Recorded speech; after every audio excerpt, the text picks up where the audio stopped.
मैं उत्तराखंड देवभूमि से हूँ। मेरे YouTube चैनल ऊखीमठ वैली पर आपका बहुत बहुत स्वागत। आज रविवार का दिन है, तो सोचा कि आपको एक नया कंटेंट, एक हटकर एक नई जगह आपको लेकर जा रहा हूँ। यहाँ पर हमारे क्षेत्र में, ऊखीमठ क्षेत्र में एक सिद्धपीठ स्थित है जो कि कालीमठ के नाम से जाना जाता है। मैं आपको आज कालीमठ लेकर जा रहा हूँ और व्यूअर्स, आप देख रहे होंगे ये सुंदर सा झरना यहाँ पर बहता हुआ, यहाँ पर हाइड्रो पावर प्लांट विकसित किया गया है, प्लांट लगाया गया है। यहाँ पर विद्युत उत्पादन किया जाता है जो कि यहाँ से बाहर के राज्यों को भेजा जाता है। और यद्यपि उत्तराखंड सरकार ने इन प्लांटों की स्थापना उत्तराखंड को विद्युत ऊर्जा प्रदेश बनाने के लिए की थी, लेकिन दुर्भाग्य यह है कि यहाँ की जितनी भी बिजली यहाँ पर पैदा होती है, जो उत्पादन होता है, वो बाहर के राज्यों को भेजा जाता है। हमारे पहाड़ की जो ऊर्जा है वो अन्य प्रदेशों को जगमग करती है, जबकि यहाँ पर जो विद्युत आपूर्ति होती है वो बाहर से यहाँ पर लाई जाती है। व्यूअर्स, आपको हर समय कुछ न कुछ नया मेरे ऊखीमठ वैली यूट्यूब पर देखने को मिलता होगा, आप एंजॉय करते होंगे। और ये आपको जो मैं रास्ता अभी सामने दिखा रहा हूँ, यहाँ पर कितना बसों तथा वाहनों का जाम लगा हुआ है, और इसकी भी स्थिति आपको स्पष्ट कर दूं। यहाँ पर जो मुख्य पुल कुंड से होकर केदारनाथ को जोड़ता था, कुंड से होकर गुप्तकाशी केदारनाथ को जोड़ता था, वह आपदाग्रस्त होकर बरसात में जर्जर हो चुका है। तो यह इस यात्रा को डाइवर्ट करके दूसरे रास्ते से वाया ऊखीमठ होते हुए गुप्तकाशी से होकर केदारनाथ को भेजा जाता है। क्योंकि पुल का कार्य मरम्मत पर है, जो क्षतिग्रस्त पुल है उसकी आजकल मरम्मत का काम चल रहा है, इसलिए कुंड से होकर केदारनाथ जाने पर बड़े वाहनों की पाबंदी है। छोटे वाहन यद्यपि वहां से छोड़े जाते हैं और बड़े वाहनों को वाया चुन्नी होते हुए, ऊखीमठ से होते हुए कालीमठ वाले रूट से निकलकर केदारनाथ के लिए भेजा जाता है। अब मैं आपको एक अद्भुत चीज दिखा रहा हूँ। आज से 20-30 साल पहले, 25-30 साल पहले ये पुल आप देख रहे होंगे, कितना लंबा पुल है। इस पुल से हम लोग ऊखीमठ होकर पैदल कालीमठ की यात्रा करते थे। यह जगह ठीक निवासिनी के आसपास पड़ती है। यहाँ पर व्यूअर्स लगभग 3 नदियां आकर मिलती हैं। केदारगंगा जो कि केदारनाथ से निकलती है, मधुगंगा जो कि मध्यमहेश्वर से, हिमालय से निकलती है, और काली गंगा जो कि कालीमठ क्षेत्र से होकर निकलती है। तीनों का जो यहाँ पर संगम होता है उसे हमारे क्षेत्र में व्यूअर्स निवासिनी के नाम से जाना जाता है।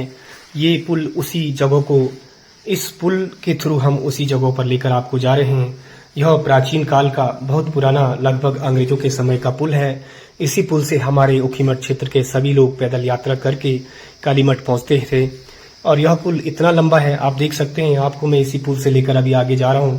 कितना लंबा पुल है, लगभग यूं कहें तो इसकी लंबाई 250-300 मीटर के लगभग है।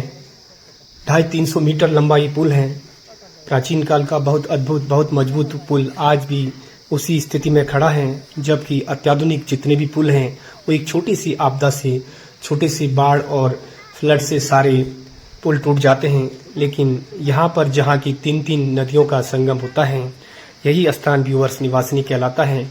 और यह केदारगंगा, मधुगंगा, काली गंगा, तीनों नदियों का संगम होकर आगे जाकर मंदाकिनी का रूप लेता है, जिसे कि हमारे रुद्रप्रयाग की प्रसिद्ध नदियों में गिना जाता है। व्यूअर्स, मंदाकिनी का नाम तो आप सब जानते होंगे, लेकिन ये छोटी छोटी नदियां हैं, इनको भी मैं दिखाते हुए आपको ले जा रहा हूँ।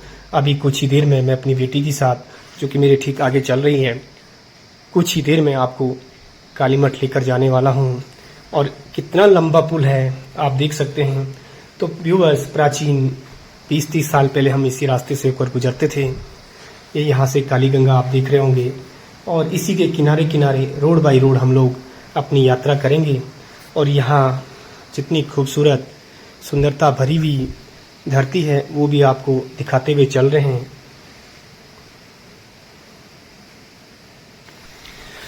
आप व्यूअर्स देख पा रहे होंगे कितना लंबा पुल जो खत्म होने का नाम ही नहीं ले रहा है। कितने समय से हम लगातार इस ट्रैक को इस पुल पर पार करते हुए अब जाकर पुल से बाहर निकले हैं और कितनी बेहद खूबसूरत जगह है व्यूअर्स। देवभूमि उत्तराखंड में कालीमठ सिद्धपीठ के नाम से जाने जाने वाली यह जगह पहले इसी रास्ते से होकर जाते थे, लेकिन आज अत्याधुनिक साधन, लोगों के पास वाहन, सारी सुविधाएं होने के बाद इस रास्ते पर लगभग काफी जंगल बस गया है, काफी घास जमी हुई है। व्यूअर्स ये सामने देखिए, यहीं से ऊपर हम लोग होकर कालीमठ जाते थे। ये पुरानी दुकानें आज भी अपने ग्राहकों, पर्यटकों का इंतजार करती हुई वीरान पड़ी हुई हैं। यहाँ पर चाय पानी पीकर, नाश्ता करके, सुस्ता करके पर्यटक कालीमठ की ओर जाता था। हमारे ऊखीमठ क्षेत्र से यहाँ से मात्र कालीमठ 7 या 8 किलोमीटर पड़ता था, जबकि वाहन से जाने पर लगभग 14-15 किलोमीटर की दूरी हमें तय करनी पड़ती है। ये मान के चलिए लगभग वाहन से दुगनी दूरी तय करनी पड़ती है। लेकिन इस भौतिकवादी युग में लोगों के पास साधन इतने पर्याप्त हो चुके हैं कि ये खूबसूरत जगह आज बिल्कुल वीरान पड़ी हुई है। आप देख सकते हैं कितना सुंदर रास्ता यहाँ से है, लेकिन पूरे रास्ते पर बिना इंसान की आवाजाही के यहाँ पर घास जमी हुई है। पर्यटकों तथा भक्तों के लिए आज भी यहाँ पर आश्रम बने हुए हैं, जहाँ तक आराम से दुपहिए से हम लोग दूरी तय करके इस सुंदर स्थान पर जा सकते हैं। यह आप सामने एक मंदिर देखिए, यह मंदिर निवासिनी का प्रसिद्ध मंदिर है। यहाँ पर जो 3 गंगाओं का, 3 नदियों का मिलन होता है, उनकी स्मृति चिन्ह के रूप में यह मंदिर यहाँ पर सदियों पहले स्थापित किया गया था। और कितनी शानदार जगह यहाँ पर है। और आप आसमान में देख पा रहे होंगे आजकल केदारनाथ यात्रा भी अपने पीक पर है, क्योंकि मौसम लगभग खुल चुका है, मानसून लौट चुका है। अब आपको सीधे कालीमठ लेकर आ गया हूँ। ये माँ काली का प्रसिद्ध सिद्ध पीठ है। आप देख सकते हैं कितना खूबसूरत इसे सजाया गया है। नवरात्रि आजकल चल रहे हैं, दुर्गा माँ को याद करने के लिए नवरात्रि महोत्सव चल रहा है। आप इन ढोल वादकों के ढोल को देखिए, कितने लोग यहाँ पर भगवान माँ काली की आराधना करते हैं। क्योंकि नवरात्रों की व्यूअर शुरुआत है तो भीड़ उतनी अत्यधिक नहीं है जितनी की अष्टमी और रामनवमी को होती है।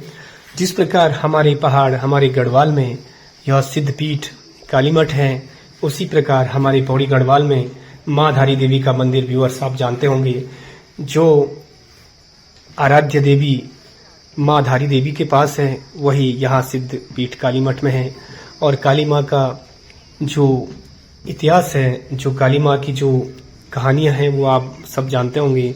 किस प्रकार से इन्होंने दानवों का संहार करके धरती को भयमुक्त, दानव मुक्त करने का कार्य किया, और कितने बेहद खूबसूरत तरीके से, ढंग से ये काली माँ के मंदिर को सजाया गया है। आपको मैं अपने चैनल ऊखीमठ वैली के माध्यम से विभिन्न प्रकार के यहाँ पर धार्मिक स्थल, ऐतिहासिक स्थल, सामाजिक स्थल और यहाँ की खूबसूरतियाँ पेश करते रहता हूँ। और ये काली माँ के ठीक मंदिर के पीछे यहाँ पर एक आश्रम बनाया गया है। जो भी भक्त यहाँ पर यात्रा करने आते हैं वो बड़े आसानी से, बड़ी सरलता से यहाँ पर रात्रि विश्राम कर सकते हैं। और बहुत सुंदर माँ काली का मंदिर एकदम पहाड़ के नीचे, हरी भरी वादियों, विभिन्न प्रकार की नदियों के बीच, पहाड़ की खूबसूरती के बीच यह सिद्धपीठ कालीमठ स्थित है। आप एक बार जरूर आकर व्यूअर्स हमारे उत्तराखंड देवभूमि में आकर कालीमठ, काली माँ का जो सिद्धपीठ है उसका दर्शन कीजिए। आपको बड़ी सुखद अनुभूति होगी। कितनी सुंदर गांव के बीच यह मंदिर सिद्धपीठ कालीमठ बसा हुआ है। तो मैंने अपने चैनल के माध्यम से आपको आज फिर यहाँ पर विभिन्न तरीके के पुरानी विरासतों के रूप में धार्मिक स्थलों को दिखाया। और ये यहाँ पर सरस्वती माँ का मंदिर, पार्वती माँ का मंदिर, सीता माँ का मंदिर, विभिन्न प्रकार के मंदिर भी यहाँ पर स्थित हैं, जो कि सदियों पहले यहाँ पर एक ही शैली में बनाए गए हैं।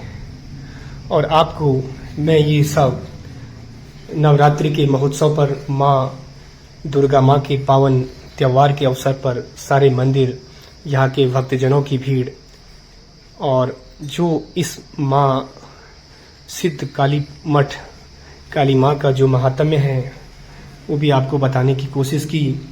यहाँ पर जब भी किसी नव दंपति की शादी होती है या किसी प्रकार का नया वाहन खरीदा जाता है तो उसकी सफल कहानी, उसके सफल जीवन के लिए माँ काली की आराधना करने के लिए लोग यहाँ पर आकर पूजा और अर्घ्य लगाते हैं। तो अब मैं माँ काली के मंदिर को दिखाते हुए वापस मार्केट की ओर आ रहा हूँ, बाजार की ओर आ रहा हूँ। ये काली मठ का एक सुंदर सा बाजार है। आप देख सकते हैं आजकल नवरात्रों के समय पर कितना बेहद खूबसूरत दुकानें यहाँ पर सजी हुई हैं। भक्तों की भीड़ काफ़ी बढ़ती जा रही है। तो व्यूअर्स, क्योंकि नवरात्रि की शुरुआत है, लेकिन 8वें और 9वें नवरात्रे में अष्टमी और नवमी या दसवीं में यहाँ पर अत्यधिक भीड़ होती है। बहुत एक भव्य मेला लगता है। कालीमठ घाटी पर्यटकों और भक्तों से गुलजार होती है। ये यहाँ का व्यूअर्स आप सामने देख रहे होंगे, ये यहाँ का स्टेशन है जहाँ पर हम अपनी गाड़ी पार्क करके आगे बढ़ सकते हैं। व्यूअर्स, मैंने अपने चैनल के माध्यम से आपको सिद्धपीठ कालीमठ माँ काली का मंदिर दिखाया, जो कि ऊखीमठ वैली का एक बेहद प्रसिद्ध स्थल है। और अगले पार्ट्स के लिए व्यूअर्स आपको इंतजार करना होगा। आपको आगे का जो नेक्स्ट पार्ट है अगले पार्टों में दिखाने की कोशिश करूंगा। तब तक आपके लिए बहुत बहुत धन्यवाद, शुक्रिया।